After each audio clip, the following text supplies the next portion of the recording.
ফজা পাগলা ভুয়া মুক্তিযোদ্ধা, প্রমাণ আছে, আজকে প্রমাণ করে দেব। আমি 1971-এর ঘটনাকে মুক্তিযুদ্ধ বলি না, কারণ যেই যুদ্ধে আমাদের মুক্তি ঘটে না তারে মুক্তিযুদ্ধ বলাটা ভণ্ডামি। আর আরেক রাষ্ট্র এসে আমাদের মুক্ত করে দিয়ে যেতে পারে না, তাই তো ঘটিছে, তাই না? 1971-এ এখন কইতে পারে 1971-কে আমরা তাহলে কি বলবো? সবচেয়ে ভালোভাবে বলা সম্ভব বাংলাদেশের জন্ম। এই বাংলাদেশের জন্ম ইতিহাসের অংশ, এই জন্মকে আমাদের জাস্টিফাই করতে হবে, তাইলেই বাংলাদেশ রাষ্ট্র টিকবে। না হলে বাংলাদেশ টিকে থাকার মরাল অথরিটি থাকবে না, নৈতিক যে অথরিটি সেটা থাকবে না। যাই হোক, সেই আলাপ আমি পরে করব, আজকে না। আজকের আলাপটা একটু মুখরোচক টাইপের। 1971 নিয়ে, মুক্তিযোদ্ধাদের বীরত্ব নিয়ে ফাপা আর মিছা কথা কিভাবে ধরতে হয় সেটা দেখাই দেব। আজকের টেস্ট কেস হচ্ছে ফজা পাগলা, আর ফজা পাগলা যে প্যাথোলজিক্যাল লায়ার সেটাও দেখাই দেব। আসেন আলোর বাস্তে শুরু করি। ফজা পাগলা একটা সাক্ষাৎকার দিচ্ছে বেকারত্ব টিভিতে। রণাঙ্গনের স্মৃতি এই সিরিজে তারে আনিছিল। শফিক আহমেদ এটা এই অনুষ্ঠান করতো। তো এই অনুষ্ঠান এতই গুরুত্বপূর্ণ মুক্তিযুদ্ধ চেতনা মানেদের কাছে যে মুক্তিযুদ্ধ জাদুঘর, এই জন্য তারে পুরস্কার দিচ্ছে। দেখেন, তার মানে এই প্রোগ্রামে যা যা বলিছে সেসব গুরুত্বপূর্ণ কথা আমাদের আমলে নেওয়া উচিত। আসেন এগুলো আমরা দেখি, তা আগে তার কথা শুনি, তারপরে আমরা পরীক্ষা করে দেখি কথাটা সত্য আর মিথ্যা কিনা। প্রথম দাবি, 1971-এর 9 মার্চ পতাকা উড়াইছে। দেখেন এডিটর সাহেব, তার কথাটা দেখান। আমি কিশোরগঞ্জে 9 মার্চ পতাকা উড়ালাম, 10 মার্চ কিশোরগঞ্জ শহরে রইলাম, 11 মার্চ আমি ইটনা আমার গ্রামের বাড়িতে চলে গেলাম। আচ্ছা, এবার আসেন দেখিস কিশোরগঞ্জে কে কবে স্বাধীন বাংলাদেশের পতাকা উড়াইছিল। 1971 সালে 6 মার্চ অকুতোভয় ছাত্র নেতা কামরুজ্জামান কমরু কিশোরগঞ্জে সর্বপ্রথম স্বাধীন বাংলাদেশের পতাকা উত্তোলন করেন। কিশোরগঞ্জে পতাকা উড়ানো হয়েছে 6 মার্চ, 9 মার্চ না। আর সে উড়ায় নাই। এইটা সাহেব একটা স্কোর কার্ড করেন না পাশে, শেষে দেখুন ওই পাশ করিছে না ফেল করিছে, লেখেন পতাকা উড়ানোর দাবি নাম্বার কত দিমু, হদ্দুটে 0, লাড্ডা গোড্ডা। আসেন পরের দাবি কি দেখি। তারপরে সে কয় যে 11 মার্চে গ্রামের বাড়ি যায় ইটনা, থানায় গিয়ে বলে অস্ত্র দিয়ে দিতে হবে। 200 থেকে 250 ছাত্র নিয়ে নাকি ট্রেনিং করায় আনসার কমান্ডার দিয়া। পরে কইছে এটাই তার একমাত্র ট্রেনিং এবং এটাই তার কমপ্লিট ট্রেনিং আর কি, আনসারের ট্রেনিং দিয়া মিলিটারি যুদ্ধ করেছে। যাই হোক, এবং সেই ইটনায় গিয়ে আমি ওসি সহ সমস্ত পুলিশকে বললাম অস্ত্র সব দিয়ে দিতে হবে, এবং ইটনার মাঠে তৎকালীন আনসার কমান্ডারদের নেতৃত্বে আমরা ট্রেনিং দিতে শুরু করলাম। এবং সেই সংখ্যাটা আমাদের খুব কম ছিল না, প্রায় 2 থেকে 250 ছাত্র বা যুবক আমরা ট্রেনিং দিলাম ইটনার মাঠে। আমি আমার জীবনের প্রথম যুদ্ধটা করেছিলাম। ওই যে ইটনাতে যে ট্রেনিংটা দিলাম, সেই ট্রেনিংটা আমার সম্পূর্ণ ছিল ট্রেনিং একটা। তো মুক্তিযুদ্ধ ইটনা উপজেলা এই শিরোনামে মুক্তিযুদ্ধ জ্ঞান কোষের প্রথম খণ্ডে এই ট্রেনিং এর কথা নাই। যদিও এই ফজা পাগলা সম্পর্কে বলা হয়েছে সে মুক্তিযুদ্ধের অন্যতম প্রধান সংগঠক। তাহলে এডিটর সাহেব, ইটনা ট্রেনিং করানোর দাবির পক্ষে কোনো প্রামাণ্য রেফারেন্স বইয়ে এভিডেন্স নাই। তাহলে ইডিও সে লাড্ডা গোড্ডা দেন। এডিটর সাহেব 2-0, কি আর করবেন, যা দিবেন হাতে তাই যাবে সাথে। এরপরে সে বলতেছে 21, 22 এবং 23 জুন সে তামাবিল জাফলং এ মীর শওকতের আন্ডারে যুদ্ধ করেছে। সে ছিল ডাউকিতে, নিজেই কইছে। দেখেন এডিটর সাহেব এই অংশটা। মেজর মীর শওকত আলীর নেতৃত্বে প্রথম আমি জাফলং এবং তামাবিলে একটা যুদ্ধ করি। পাকিস্তানি হানাদার বাহিনী জাফলং তামাবিলে ছিল, আর আমি ছিলাম ভারতের শিলংয়ের কাছে ডাউকির পারে। 3 দিন এখানে যুদ্ধ করেছিলাম। সেটা ছিল 21, 22, 23 জুন। সেই যুদ্ধ আমার প্রথম যুদ্ধ। মুক্তিযুদ্ধের সামরিক অভিযান 2য় খণ্ডে যে এই জায়গাটা যুদ্ধের কথা বলছে না, ওই যে তামাবিল জাফলং, ওই যুদ্ধের সব যুদ্ধের বর্ণনা আছে। এটা হচ্ছে রাধানগরের যুদ্ধ। অনেকগুলো যুদ্ধ হয়েছে রাধানগরে। এই অঞ্চলটা মীর শওকতের 5 নম্বর সেক্টরের অন্তর্ভুক্ত ছিল। ফজার দাবি অনুযায়ী সে মুজিব বাহিনীর সদস্য ছিল। দেখান এডিটর সাহেব, দেখান সে মুজিব বাহিনীর সদস্য। মুজিব বাহিনীর সদস্যরা দেশে ঢোকার আগে দেশ স্বাধীন হয়ে যায়। দেশে একটা ক্ষুদ্র অংশ পার্বত্য চট্টগ্রাম দিয়ে ঢোকে শেষ দিকে। তো ফজা ডিসেম্বরের 2য় সপ্তাহে ফজার কোনোভাবে মীর শওকতের সেক্টরে যুদ্ধ করার সম্ভাবনা নাই, তাও তর্কের খাতিরে ধরি সে করছে। তাও তার বলা তথ্যই ভেরিফাই করি। আসেন মুক্তিযুদ্ধের সামরিক অভিযান 2য় খণ্ড থেকে পড়ি। রাধানগর কমপ্লেক্সের গুরুত্ব সিলেট তামাবিল দাউকি সড়কের অবিভাজ্য ভারতীয় উপমহাদেশে ইংরেজ শাসনামল থেকেই যথেষ্ট গুরুত্ব বহন করে আসছে। ভারতের আসাম, মেঘালয়, মণিপুর, নাগাল্যান্ড, মিজোরামের সাথে স্থলপথে বাংলাদেশের ব্যবসা বাণিজ্য ও যাতায়াতের একমাত্র যোগাযোগ মাধ্যম হচ্ছে এ সড়ক পথ। দ্বিতীয় বিশ্বযুদ্ধে মিত্রবাহিনীর বার্মা ফ্রন্টে যুদ্ধ পরিচালনাতেও এ সড়কটি একটি গুরুত্বপূর্ণ ভূমিকা পালন করেছে। সামরিক দিক থেকে সিলেট তামাবিল সড়কটি নিজেদের আয়ত্তে রাখতে পারার অর্থ অনেকাংশেই ছিল সিলেটের প্রতিরক্ষা নিশ্চিত করা। এ কারণেই সিলেট তামাবিল সড়কটি যে কোনো বড় আক্রমণ থেকে রক্ষা করার জন্য পাকিস্তানিরা সিলেট শহর থেকে তামাবিল বিওপি পর্যন্ত সব গুরুত্বপূর্ণ জায়গায় সুদৃঢ় প্রতিরক্ষা ব্যবস্থা গড়ে তুলেছিল।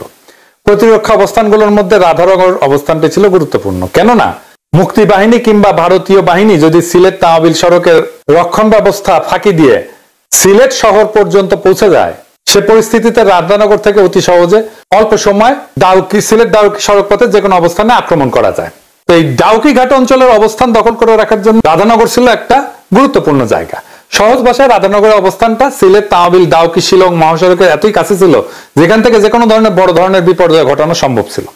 আর সেই লক্ষ্যে দীর্ঘ 8 মাস ধরে পাকিস্তানিরা রাধানগরের চারিদিকে এক বিস্তৃত এলাকা জুড়ে একটা শক্তিশালী সুসংহত প্রতিরক্ষা ব্যবস্থা গড়ে তুলেছিল। 21-22 কোনো যুদ্ধ হয় নাই। 23শে জুন পাকিস্তানিরা আক্রমণ করে রাধানগর দখলে নেয়। তো উই তাহলে যুদ্ধ করেছে, তাহলে হারিছে। কিন্তু 21-22 যুদ্ধ হয় নাই। 27শে জুন মুক্তিবাহিনীরা আক্রমণ করে কিন্তু পরাজিত হয়ে পশ্চাৎপসরণ করে। 13ই জুলাই জাফলং এ একটা যুদ্ধ হয়, এটাকে মুরিয়ার যুদ্ধ বলা হয়। যে দেখেন, তাইলে ওই যুদ্ধের কোনো কথা আছে? ডাউকি ইন্ডিয়ার মধ্যে, ডাউকিতে একটা মুক্তিযোদ্ধার ক্যাম্প ছিল, সে আছে ডাউকিতে। ডাউকি থেকে সে যুদ্ধ করতেছে জাফলং আর তামাবিলে। এইটা স্যার গুগল ম্যাপে ডাউকি তামাবিল আর জাফলং দেখান তো। তামাবিল আর জাফলং দুই দিকে না, আর মাঝখানে ডাউকি, দেখেছেন? এইভাবে মিলিটারি অপারেশন করে, দুই দিকে মিলিটারি অপারেশন হবে, আর ওই ডাউকি থেকে ওই যুদ্ধ করছে। হ্যাঁ, ওই ডাউকি থেকে ওই দুইটা জায়গার দূরত্ব প্রায় 10 কিলোমিটারের মতো। মানে এটা ছেলে খেলা। আচ্ছা ভাই, আর্মির লোকজন আছে না, আপনারা কেন চ্যালেঞ্জ করেন না এসব বালসাল? তাহলে এডিটর সাহেব, জাফলং এ লাড্ডা গুড্ডা, তাই না? শূন্য। এইবার আসেন করিমগঞ্জ আর তরাইল থানা মুক্ত করা। এইটা সাহেব দেখানো কি কইছে আগে? আমরা করিমগঞ্জ থানা, তারাইল থানা আমরা দখল করলাম, তাদের সমস্ত অস্ত্র নিলাম, তারাইল থানা মুক্ত করলাম, করিমগঞ্জ থানা মুক্ত করলাম। ভিতরে এই যুদ্ধগুলো আমাদের করতে হয়েছে। করিমগঞ্জ থানাকেও মুক্ত করে নাই। 14ই ডিসেম্বর তারা রাজাকাররা ছাইড়ে চলে যায়, তারপরে পুরা করিমগঞ্জে মুক্ত হয়ে যায়। এটাকেও মুক্ত করে নাই। তাইলে এখানেও লাড্ডা গুড্ডা। করিমগঞ্জ থানা লাড্ডা গুড্ডা। তরাইল থানা মুক্তিযুদ্ধ জ্ঞান কোষে তরাইল থানা মুক্ত করার যুদ্ধের কথা আছে, সেটাও আছে। তরাইল থানা পাক হানাদারদের সঙ্গে মুক্তিযুদ্ধদের 3 বার যুদ্ধ হয়। একবার তারা দখল করার পরে পাক বাহিনী আবার এটা যে পাল্টা দখল করে নেয়। অক্টোবর মাসে প্রথম দিকে মুক্তিযোদ্ধারা থানা দখল করে, নভেম্বর মাসের শেষ দিকে হানাদাররা আবার তা দখল করে নেয়। 14ই ডিসেম্বর মুক্তিযোদ্ধারা পুনরায় দখল করে স্বাধীন বাংলার পতাকা উত্তোলন করে একেবারে স্বাধীন হয়ে যায়। ওই কেসে আর নাকি যুদ্ধই করা লাগেনি, ফায়ার বললেই নাকি পলায় যেত। তরাইল থানা দখলে 3 বার যুদ্ধ করতে হয়েছে। ফায়ার বললে কেউ পলায় যায় নাই। ফায়ার বললে থানা ছেড়ে পলায় যাইতো। সে আসতেছে যে শুনলে নাকি কাটতো। দুনিয়া কেউ শুনেছেন একটা গেরিলা অপারেশনে যাওয়ার আগে জানায় অপারেশনে যায় কেউ? কিন্তু যুদ্ধের বেশি কি জানে না। আগে সে আসতেছে এটা জানায় দেয়, জানায় দিয়ে অপারেশন করে কেউ। বালসাল যা বলে বাঙ্গুরা সেটা খায়। সে নাকি কান ধরে উঠবাস করে ছাইড়ে দিছে। এডিটর সাহেব শোনান। কিন্তু খুব সত্য করে বলতে গেলে বলতে হয়, আমার নাম শোনার সঙ্গে সঙ্গেই রাজাকাররা পালায় যেত। ফজলু কমান্ডার আসিতেছে, এই কথাটা তাদের কাছে আগুনের মতো মনে হইতো যে কেউ বাঁচবো না, কাজে সবাই পালিয়ে যেত। কাজে কোনো থানা দখল করতেই আমাকে ওইভাবে যুদ্ধ করতে হয় নাই। খালি একটা ফায়ার বলার সঙ্গে সঙ্গে একটা ফায়ার দিলেই বুঝছে যে আমাদের জীবন হবে, রাজাকাররা পালিয়ে গেছে। ওসিদেরকে ধরে আনছি, সিউদেরকে, তখন সিউ ছিল, তাদেরকে ধরে এনেছি গাঙ্গের পাড়ে কোথাও স্কুলের সামনে কান ধরে উঠবস করে 10টা বেতের বাড়ি দিছি। জীবনে আর কোনোদিন থানায় আসবি না, ছেড়ে দিয়েছে। তো তারাইল থানা আবার দখল নিল কেমনে পাক বাহিনী? তাহলে এখানে লাড্ডা গুড্ডা, ডাবল শূন্য। এইটা শেপ দেন। ফাইনালি সবচেয়ে মজার যুদ্ধ, আসেন এটা দেখি। সে বলতেছে 9 ডিসেম্বর কালনি কুশিয়ারা এসে যুদ্ধ করছে। তার কাছে জানতে চাইছে যে তাকে কখনো এমন মনে হয়েছে যে সে আর কখনো বাঁচবে না। সে কইতেছে এই কথাটা, আগে শোনান কি কইতেছে। এটা হলো 9 ডিসেম্বর 1971 সাল। এইটা আমি বলি নাই আপনাকে। এটা হলো আমার কালনি কুশিয়ারার যুদ্ধ। মেঘনা যাকে বলে, পরবর্তী আজমিরগঞ্জ একটা নদী কালনি কুশিয়ারা হইয়া চাতলপাড়ের কাছে মেঘনায় আইসা পড়ছে। সেই কালনি কুশিয়ারার যুদ্ধে আমি 3টা স্টিমারে 179 জন পাক বাহিনী ছিল, মিলিশিয়া ছিল, রাজাকার ছিল। আমরা মাত্র 3 জন। এখনো আরেকজন জীবিত আছে। কয়েকদিন আগে আমার আরেক মুক্তিযোদ্ধা বন্ধু মারা গেছে। আমরা 3 জন, আমি ফজলুর রহমান, আমার ডেপুটি কমান্ডার নিহারেন্দু দেবনাথ, আমার আরেক সাথী আবু তাহের ঠাকুর মারা গেছে। 3 জন আমরা যুদ্ধ করি, তাদের 2 জনের কাছে 2টা LMG ছিল। স্টিমার আমরা আক্রমণ করি কালনি কুশিয়ারায় 2টা LMGর মাধ্যমে, আমার কাছে মাত্র একটা স্ট্যান্ড গান ছিল। আমি সিগন্যাল দেওয়ার সঙ্গে সঙ্গে 2 দিক থেকে নদীর উপরে স্টিমারে ফায়ার হওয়া শুরু হইলো, একদম মাস্টার ব্রিজ উড়ে গেল। শেষ পর্যন্ত পাক বাহিনী আমার কাছে সারেন্ডার করলো। এটা ছিল আমার 9ই ডিসেম্বরের যুদ্ধ। পাক বাহিনী বুঝতে পারে নাই যে আমরা 3 জন, কারণ আমি 500 লোককে লাইং ডাউন করাইছিলাম এই লাঠি দিয়া, কাজে তারা আমাদের কাছে সারেন্ডার করছিল। কি কইলো, 3টা স্টিমারে 179 জন পাক সেনা আসতেছিল, তারা 3 জনে হারাই দিছে। 2 জনের কাছে সাবমেশিন গান ছিল আর তার কাছে স্টেন গান ছিল। 179 জন এই গুলিতেই সারেন্ডার করলো। হ্যাঁ করিছে, কারণ ওই কাছে লাঠি হাতে নাকি 500 লোককে শুয়ে রাখছিল, তাই দেখে ভাবিছে যে অনেক লোক তাদের গুলি করতেছে। ট্রেনিং পাওয়ার মেয়ে 2টা LMG 2 পার থেকে গুলি করতেছে, নদীর 2 পার থেকে। তারপরে মনে করবে 500 লোক গুলি করতেছে, মানে বালসাল যাবু যাবে, গাজার নৌকা পাহাড়ের চলে। পলাশী যুদ্ধ নাকি সেরা যুদ্ধ লেঙ্গা করেছিল, 5 কামানে শুয়ে রাখিছিল ওর সোলজারদেরকে। তো ওই রবার্ট ক্লাইভ ভাবিছে সারিছে কত কামান, কিন্তু ওর মধ্যে একজনের আসছিল চুলকানি। তো 5 যে হাত দিয়ে চুলকাইছে, ক্লাইভ বুঝিছে যে কেস তো খারাপ। এই চুলকানির জন্য রবার্ট সিরাজউদ্দৌলা হারিয়েছিল। শুনেছেন না এই গপ্প?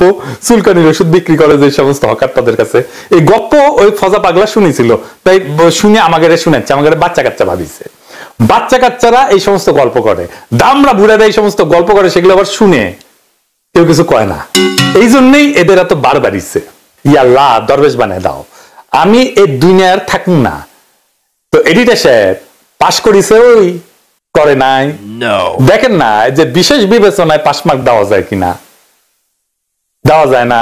দেখেন দরিদ্র অথচ মেধাবী, এই কোটায় দেওয়া যায় কিনা পাস মার্ক। এই কপালটাই খারাপ রে ফজা পাগলা। বেকার তো টিভিতে সাক্ষাৎকার দেওয়ার আগে তুই কি আলু খাইছিলু? আলু, হ্যাঁ তাই মনে হয় গোল্লা পাইছু। পরীক্ষার আগে আলু খাইতে হয় না রে পাগলা, তোর কোনো দোষ নাই, দোষ আলুর। তোর আলুর দোষ আছে।